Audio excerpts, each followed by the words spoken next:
Are you ready to become the happiest, healthiest, wealthiest version of you? Well, stay tuned and watch this video because I'm going to share with you the two things you have to do to reach that goal. Hey, Jason here. And if you've been watching the channel, you've been seeing me go through Joe Barrett. And most importantly, you've been seeing me talk about success, what it is, how to get it in 3 areas of life that I focus on: happiness, health, and wealth. And so, oops, sorry, camera's a little off right now. And so, before we get into that, let me just rehash the definition of success for you. Success is the progressive realization of a worthy idea. And this was defined by Earl Nightingale back in around 1956, after he was studying this for years, many years. And so, because of that, most of us are not successful. And these are two of the main reasons why. And one of them, and so just so you know, here's what I'm reading from, because if you keep seeing me looking down, it's from my notes. And this is something that I do on a daily basis. Like, I don't just hop on here talking to you, just throwing stuff out of the air. It's actually coming from the stuff that I'm currently studying, that I'm doing, and that I'm getting better understanding on.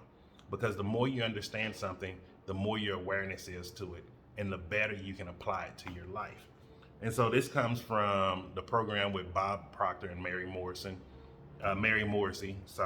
on the law of sacrifice from Working with the Lost. So this is a universal law. If you read any type of quantum physics and any of these things like this, all of this stuff shows this is universal laws. So law of sacrifice is a universal law that you must understand for you to become successful. And so the first thing that you have to do is actually discipline. Discipline and sacrifice go hand in hand. They're almost like cousins, or it's like this coin here. This is one of my silver coins. So like, let's say the heads is a sacrifice, the tail is discipline, and it's still the same coin. Like, I don't have a buffalo coin or an Indian head coin. It's a coin. It's a silver coin with two sides. And so success and discipline are two sides of the same coin, and they must go together. So what discipline is giving yourself a command and following it. You follow it through. You don't allow excuses to happen. You don't let procrastination. You don't let people get in the way of your discipline. And we have to discipline ourselves to learn to start thinking the way we need to think. And what I mean by that is, if you're someone who wants to lose weight, and I'm gonna just use that term because that's the term that most people use. Even though I use weight release, I'm gonna use terms in that normal people use. So if you're someone that wants to lose weight, you have to start thinking of someone who's able to lose weight. You have to think of the person that you want to be. What is that person eating? What are they doing on a daily basis? Like, those are the things that diets and doctors are not telling us. We can't keep thinking we can think and be the same exact person we are right now, and we're going to just miraculously get the goals that we want. Life doesn't work like that. And because the universal laws are not used in modern education correctly, most of us are failing on a daily basis. And then we're wondering why, like, oh, why is life so unfair for me? Oh, why do I have to suffer? Why do I have to do this? Like, look at the thoughts that people are thinking. Why do I have to suffer? Why am I poor? Why am I this? Why am I that? They're not focused on, hey, how did I get to this health? How did I get to this level of money? How did I get to this level of happiness? How did I build this relationship that I wanted? And when we start disciplining ourselves, especially over our thoughts, we'll start getting the answers to get the things that we want. Now, it don't just happen like that. Like, oh, you start disciplining your thoughts and then things come to you with these correct thoughts. You have to now sacrifice. And sacrifice means, and this is from Bob Proctor, this is how he described it. He said, sacrifice is giving up something of a lower nature for something of a higher nature. However, most of us have been taught that sacrifice is losing. And because most of us think sacrifice is losing, we want to hold on to everything that we got. I got to hold on to the way that I eat. My family showed me how to eat this, and my grandmother made this, and I was guilty of this. And I'm gonna give you a prime example, like with my weight. When I was well over 300 kilograms, well over 600 plus pounds, it wasn't because I didn't want to be healthy. I kept trying to figure out like how to be healthy, how to be healthy. I wasn't willing to discipline myself with my eating, meaning I would go on a diet, then I'm just waiting for the cheat day. Like, oh, I'm just waiting on the cheat day. Or I'm going on a diet and I lied to myself and be like, oh, I'm doing it, and I'm eating food. I'm sneaking at a drive-through. I'm eating candy or some other junk that's not helping me. I let the food addictions and cravings break my discipline, so I wasn't following my orders that I gave myself. And then also, I wasn't willing to sacrifice. Like, I wasn't willing to sacrifice the way I was eating. That's why I kept looking forward to those cheat days back then. That's why I was looking forward to those times where if I'm alone in my car, I can just go get something and nobody knows that I'm doing it. However, my results kept showing that I was doing something wrong. And I kept blaming external people or situations instead of blaming myself for not being disciplined enough to follow my orders. And it took me going to Panama in Central America when Cece and I moved there. I started becoming disciplined. I started really desiring to be healthier. I started really wanting to be a better husband. I wanted to be a husband that she was proud of. And because of that, as my worthy ideal, I became successful at it. And I was able to, fulfill out the whole vows of my marriage, to death do us part. And it was a beautiful thing. And so with that, like, really hear me out. Cause like what I started to sacrifice of the lower nature was eating meat, eating cheese, putting milk in products, eating a bunch of junk food. I also started sacrificing just mindlessly buying things off the shelf. I wasn't just sitting there, oh, let me just get this. Oh, let me get this. And what I did, I disciplined myself with the sacrifice also. I started reading labels. I started cooking more. I started getting more creative in the meals that I was making. Then as I was doing all of that and I was being disciplined over my thoughts, I started getting the ideas of like, yo, hold up. Not eating meat is not a horrible thing. Like I'm not losing anything. I can still eat burgers. I can make bean burgers. I can make plant-based patties. I can still eat fries. I can still eat pizza. I'm just not putting cow's cheese on there. Like once I started realizing all of these things, we started making like wonderful meals, yo. Like we would make calzones from scratch. We were making mushroom meat, like all of these different things. And then guess what? It became fun. It became a fun thing to see like, what can we create next? And that's what people are not telling us, because most people are not disciplined and they're not willing to sacrifice things in this world. That's why only, they always say like, the world is ran by the 1%. It's probably about 5% to 10% people that are literally doing very well in this world. The reason why you don't have access to tell them, for them to tell you how they're doing it, is because they are so happy doing what they're doing, they don't have time to look back. When I'm finding new vegan restaurants, finding new places to eat, I'm having fun. Where most people are like, oh, you're just going all around, oh, you're spending all of this money. And I'm like, I'm having fun. This is fun for me. Because also, like, I don't spend as much money as the regular person. Meaning, I don't go out and drink. I'm not out at nightclubs. I'm not out here tricking money on women. Like, all of these things that the normal person do, I don't do. And it's because I have fun in other areas of my life. And once you start building that discipline and sacrifice, you'll start having fun also. And then so like, what are some of the things that you have to sacrifice in general? Like, these can be very complicated things or it can be very simple things. However, it's dependent on each of you as an individual. So whatever you need to sacrifice in your life may be different than what I need to sacrifice in my life. For me, I had to sacrifice the way I was eating. You may not have to do that. However, you may need to sacrifice the TV. You may need to sacrifice hanging out every weekend or every day with your friends. You may need to sacrifice not going out to eat lunch every day at work. You might also need to sacrifice drinking. You might need to sacrifice other things. Like, this just keeps going on and on and on. It's depending on what your life look like. One of the things that I had to sacrifice to become a world traveling nomad is I had to sacrifice my family. I had to sacrifice those relationships. And most of my family pretty much has an understanding they may never ever see me again in this life. And I'm okay with that. Are there moments of sadness and things like that? Yes. However, every time I go to a new country, I'm having fun. I'm enjoying myself. Like, that is what is more important. Each time I go to a new country, I grow into a more better, improved Jason. I'm happier. I get to understand the construct of society a little better. I understand the construct of this world a little bit better because I have a global perspective instead of just, in Oak Cliff, Texas, or South Dallas, or just in DeSoto where I had my house. Like, I don't have a very confined, narrow perspective of the world. I see the world on a bigger scale. And because I can see it on a bigger scale, I see most things that a lot of people don't see. And it's because most of us have been taught, sacrifice is losing. And because of that, most people are not willing to sacrifice anything to grow. And this is all designed by the education system. And I don't mean it in a negative way. And this isn't a knock to teachers. Like, I want people to understand, like, I'm not knocking teachers. I'm knocking the systematic slavery education system. We have to come to an understanding. Modern education was designed for all of us to be slaves in the Industrial Revolution, meaning I'm not supposed to be sitting here talking to you on a Sunday afternoon, enjoying my time, have the fireplace on the TV, looking out the window at the beautiful city of Joburg.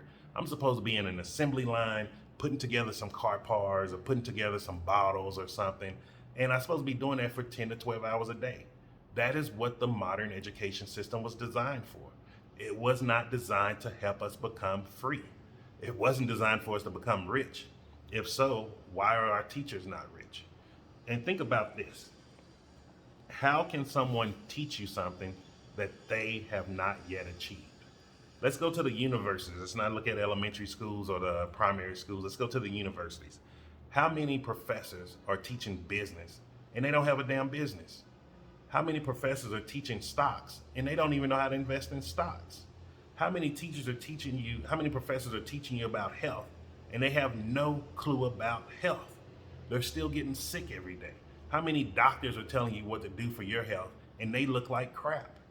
We have to start understanding, if we want to improve our lives, we must live by the universal laws and apply these to ourselves. No one can give us or get us what we want in this world. Only we can get it for ourselves. Only you can get what you want. Only I can get what I want.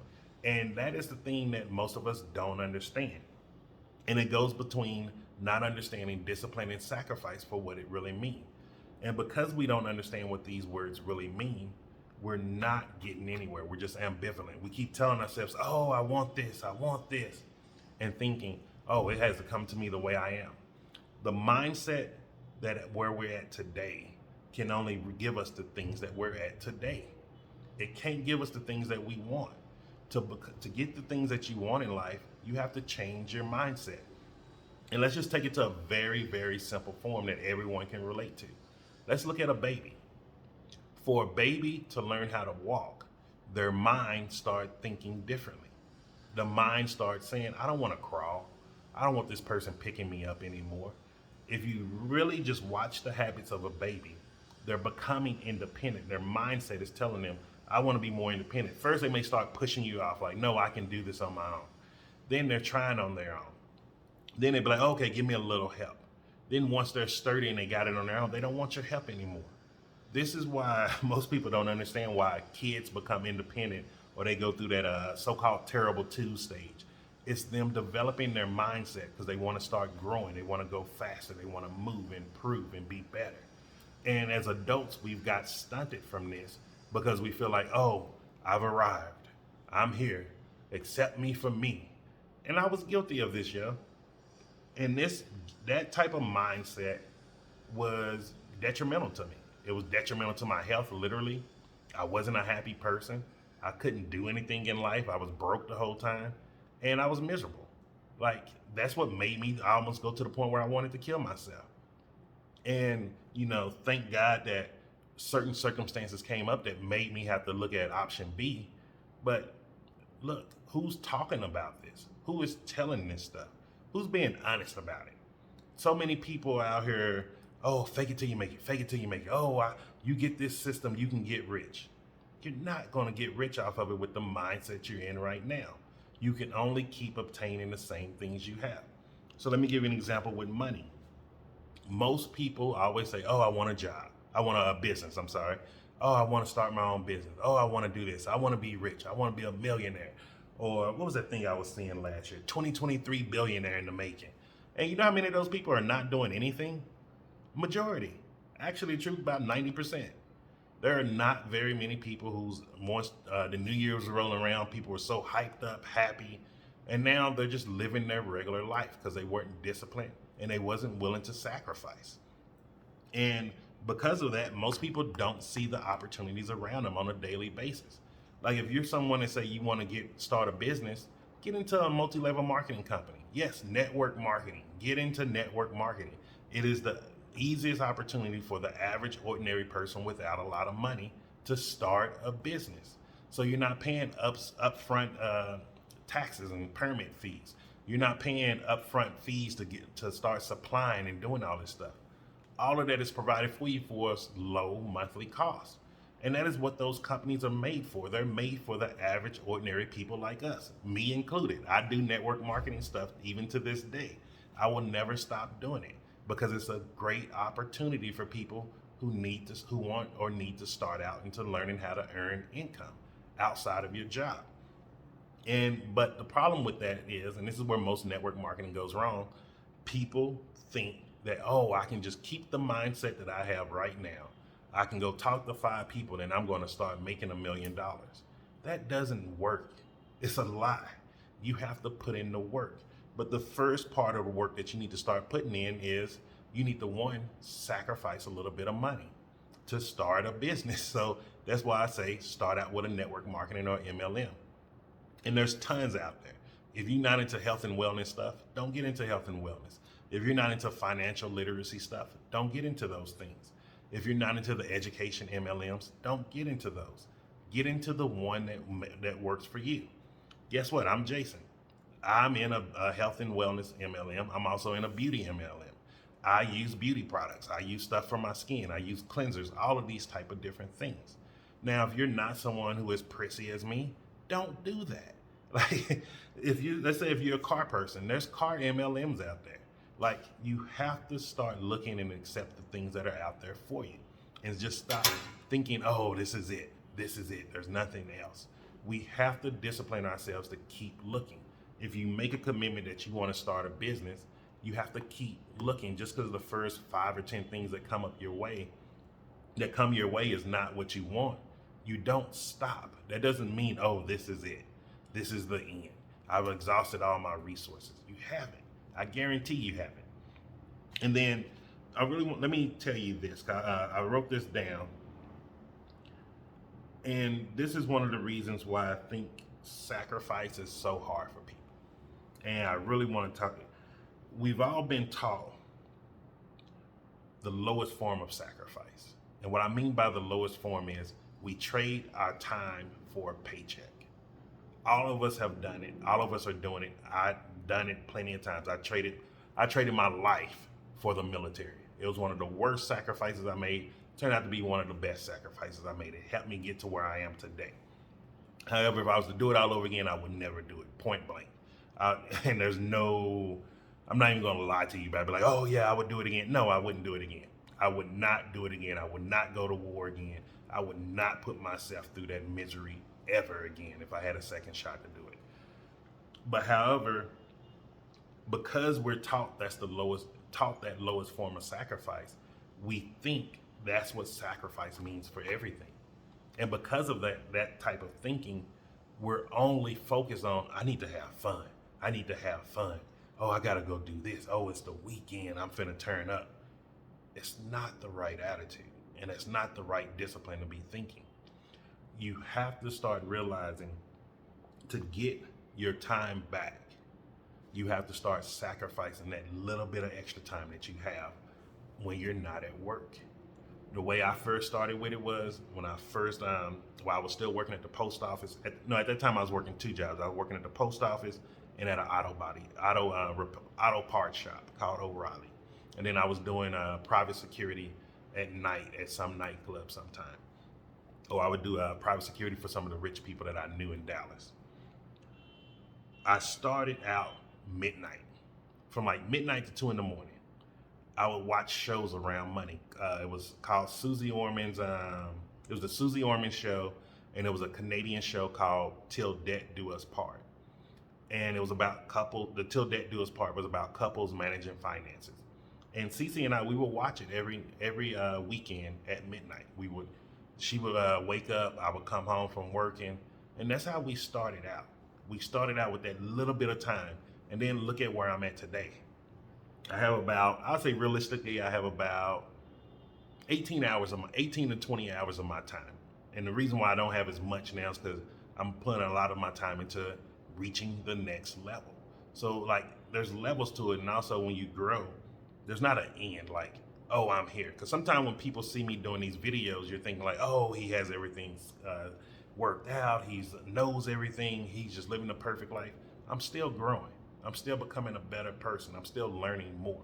I'm also becoming a more selfish person. I'm more focused on me than I ever was before. And so you want to start somewhere, wherever you can. If it's 5 minutes, 10 minutes, hell, if it's just a minute of you just listening to a recording, do that. But you have to discipline yourself to commit to doing it on a continuous basis. Doing something for one time is not going to change your life. You didn't go to school one time and then learned everything you needed. You kept going for years and years. Even if you become a licensed professional, you continue going through education and training. And so that is the actual key of how you use discipline and sacrifice. You keep doing it over and over again. I recommend doing it on a daily basis. And so let me just end it here. I don't want this video to be too long. I'm going to talk more about sacrifice and discipline. And also let me know if you want me to talk about more of the universal laws, because I know these things, it's going to be hard to find some of the books. And if you don't know what to look for, you can get really lost out there. And most importantly, I really appreciate you on this Sunday watching this video, taking your time out. I'm Jason. Make sure you like the video, subscribe to the channel, and also share this content with others, because as more we collaborate with each other, the better this world will actually become. Have a great Sunday.